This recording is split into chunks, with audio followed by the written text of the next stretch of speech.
Hey guys, this is Jenna and Acid from Honeymoon Disease. Hi. We just released our new album, Part Human Mostly Beast, for you guys who haven't seen it yet. So tonight we're gonna talk a little about the record and how we did. Yeah, while recording. Yeah. The thing is that we just released the album and we've done a lot of interviews and a lot of questions throughout social media. Questions concerning like the production and the song choices and how we recorded it. So we put together like the most common questions we get, and we're gonna respond to those and also play like a few tracks from the album and talk about those. Yeah, and I think the first track we're gonna listen to and talk about is Tail Twister. Yeah. So here we go.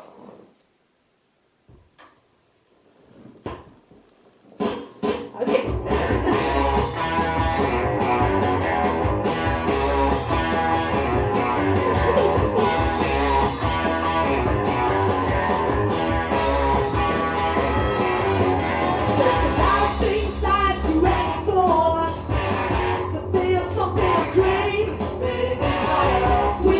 But I don't wanna take a taste of your toxic waste. You wind me up, you make me weak, you twist my tail, just get away. Stay away from me. Something shady going on, you know it's been so long since I felt you touch me. That's why you twist my tail. Twist my tail. Alright, so there you go, Tail Twister. Ooh. And most of you guys have asked us why we did like this soul song. Yeah. But we have it on the album. We got quite a few questions about like the soul-wise of the album. Yeah. And I just want to mention that the title of the album is Part Human, Mostly Beast.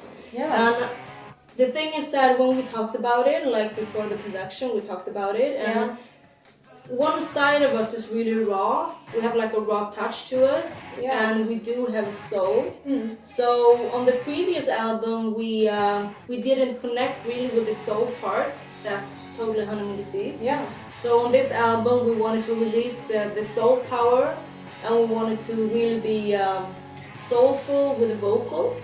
Yeah. That I think is shown throughout the album. Yeah. Okay, so we should talk about why Tail Twister, Yeah. and we should talk about like the arrangements. Yeah. Of course. And yeah, why Tail Twister became a soul song was like Cedric wrote the song from the beginning. Yeah, the bass player. Yeah. Like the basic in the song, and when he did it was more of a blues touch to it. Yeah. And neither of you and I felt like that was a song we could. No, Like- the thing is that Cedric represented a song in Yeah. in the rehearsal, and he had like a vocal arrangement already Yeah. on it. It was like totally Cedric, but it was really hard for Honeymoon Disease to do the song.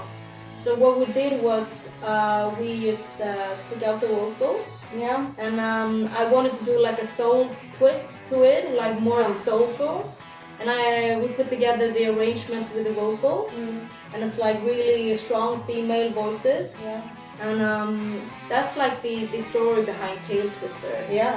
And it's about someone who just twists your motherfucking tail. Yeah. And I also want to say that the solo part of the song is also playful. It's like super playful song. Yeah. It's really nice to play. Yeah. And yeah, when we also got like the trumpets and everything, that also makes everything more the soul. horn section. Yeah. We wanted to experiment more with the saxophones and trumpets, like the horn sections, and we wanted to do like, I don't know, Tina Turner style, like soul style, because that's what we listened to and grew up to, you know. Yeah. I think it came out really nice. Yeah. Yeah. And a lot of questions are also about the title, Part Human, Mostly Beast, that you talked a little bit about before. Yes. And Part Human, Mostly Beast is actually a line from Only Thing Alive. Yeah. That's the second song on the album. Yeah. And it represents this album really good. Yeah. I think. It's like you said, it's part human and mostly beast, and the human parts of this album. Yeah. Of course, every song is human, but I think you can hear it more in like Rindvals, It's Alright. Yeah, for sure. And like Needle in Your Eye and these kind of songs. But also the beasties are like Flybird. It's Only like Thing Alive. Yeah, Only Thing Alive. Calling You. It's like it gets more personal this time, and which brings us to also the soul part, because Ola Gjersfjord is the one who recorded the album. Yeah. And we've gotten also a lot of questions if Ola Gjersfjord is the one who gave us the soul influences. And I would say no to that question, because we do share the common interest of soul, but we already had it before going in, like collaborating with Ola. Yeah, definitely. Yeah, and on the first album we didn't have the chance really to bring that out, because we had another goal with the album, and this time we wanted to like don't be afraid, just to show it, like find it, you know. So that's why this album is more soulful than the first one, the debut album.